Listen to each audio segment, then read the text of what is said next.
दोस्तों आज हम बात करने वाले हैं इंग्लिश ग्रामर के एक बहुत महत्वपूर्ण चैप्टर टेंस के बारे में। ठीक है, तो हम इस डायग्राम से समझते हैं सबसे पहले कि टेंस होता क्या है। आपने अभी तक बहुत बार टेंस पढ़ लिया होगा, लेकिन आज भी आपके दिमाग में टेंस प्रॉपरली क्लियर नहीं होंगे। लेकिन इस वीडियो से दोस्तों हम आपके सारे टेंस बिल्कुल क्लियर कर देंगे। ठीक है, तो आप समझिए कि भाई ये एक पेड़ है ये। ठीक है, तो ये पेड़ को आप टेंस मान लीजिए। ठीक है, यानी कि ये रूट्स हैं और ये एक पेड़ है, हम इस पेड़ को टेंस बोल देंगे। ठीक है, क्या बोल देंगे? टेंस। तो इस पेड़ से हम इस तने से तीन डालियां निकालेंगे यहाँ से। ठीक है, तो पहली डाली हमारी प्रेजेंट हो जाएगी, दूसरी हमारी पास्ट हो जाएगी, तीसरी हमारी फ्यूचर हो जाएगी। ठीक है, अब इसमें से भी हम और ब्रांचें निकालते हैं।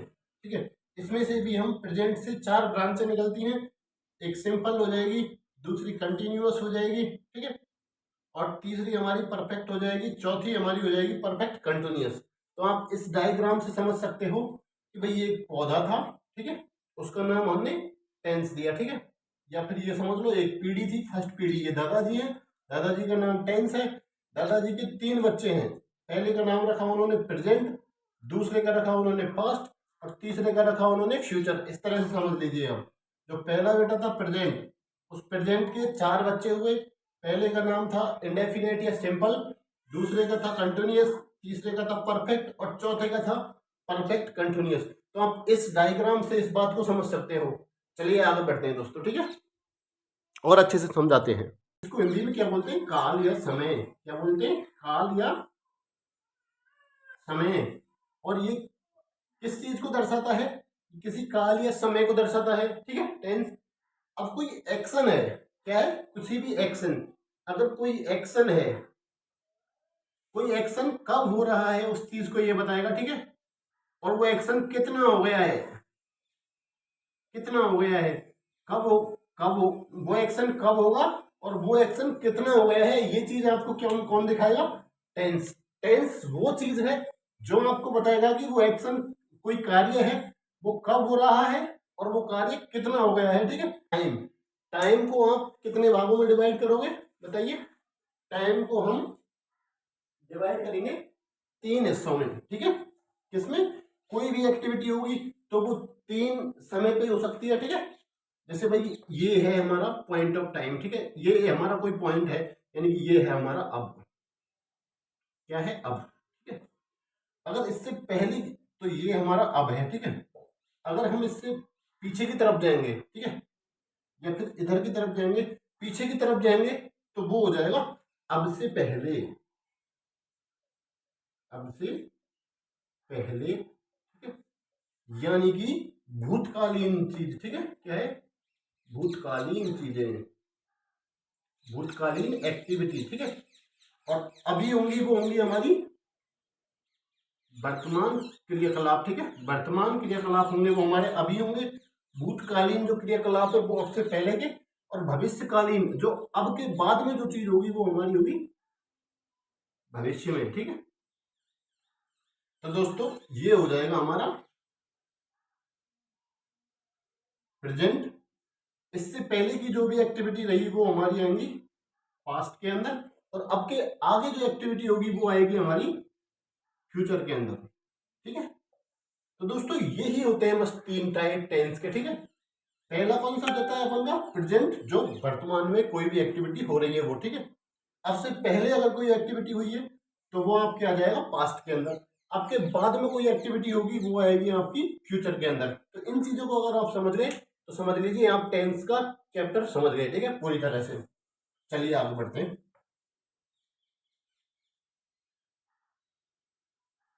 कोई भी सेंटेंस होता है, ठीक है, कोई भी सेंटेंस हो दोस्तों, तो किसी भी सेंटेंस के अंदर 3 चीजें आप देखते हो। उसके अंदर पहली चीज आप होती है, उसके अंदर होता है सब्जेक्ट। यानी सेंटेंस बनने के लिए 3 चीजों का होना अनिवार्य होता है। पहला सब्जेक्ट, दूसरा होता है वर्ब, और तीसरा होता है ऑब्जेक्ट। ठीक है, ये 3 चीज, किसी भी चीज को एक प्रॉपर सेंटेंस के लिए ये 3 चीजों का होना बहुत अनिवार्य है। तभी आप उसको इंफॉर्मेटिव सेंटेंस, यानी कि एक अच्छा, मतलब बिल्कुल राइट सेंटेंस मान सकते हैं उसको। ठीक है, तो दोस्तों इसके अंदर जो आपकी वर्ब है, ये वर्ब होता है आपका एक्शन। ठीक है, ये वर्ब ही आपका एक्शन है, ठीक है।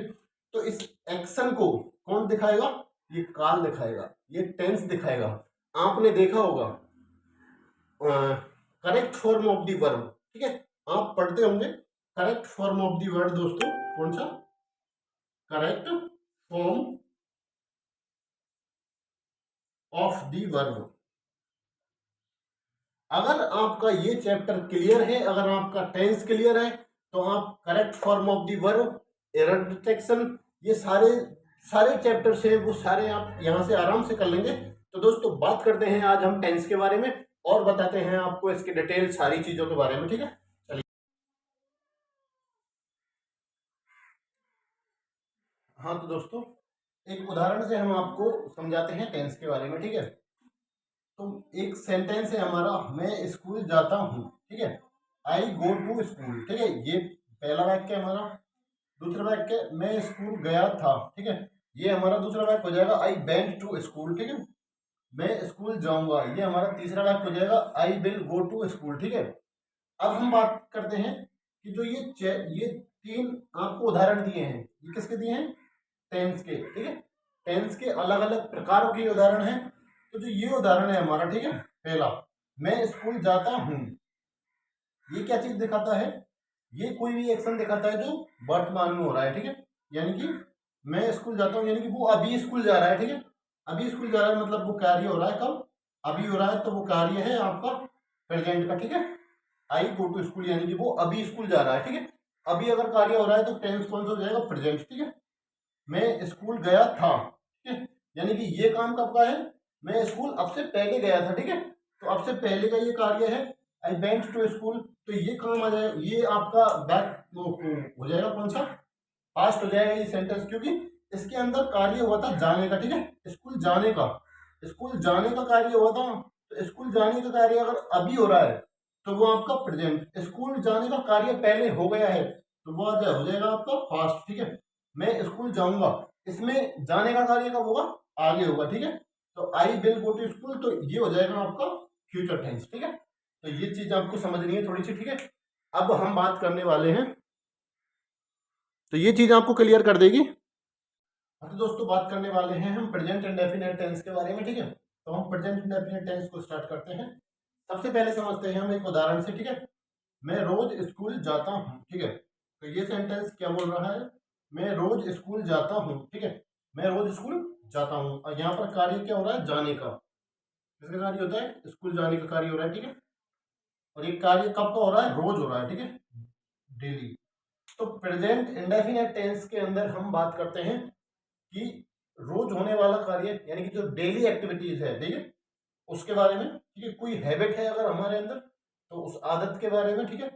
और कोई भी जनरल ट्रुथ है, ठीक है, सार्वभौमिक सत्य है, वो सब आपके प्रेजेंट इंडेफिनिट के अंदर आते हैं। तो इसकी सामान्य परिभाषा दोस्तों यही है कि अगर किसी सेंटेंस के अंतर्गत रोजमर्रा का कार्य हो रहा हो, या फिर कोई आदत के बारे में बताया गया हो, या फिर उसके अंदर कोई जनरल फैक्ट, जैसे कि सूरज पूरब से उगता है, तो ये आपका एक जनरल फैक्ट हो गया, ठीक है।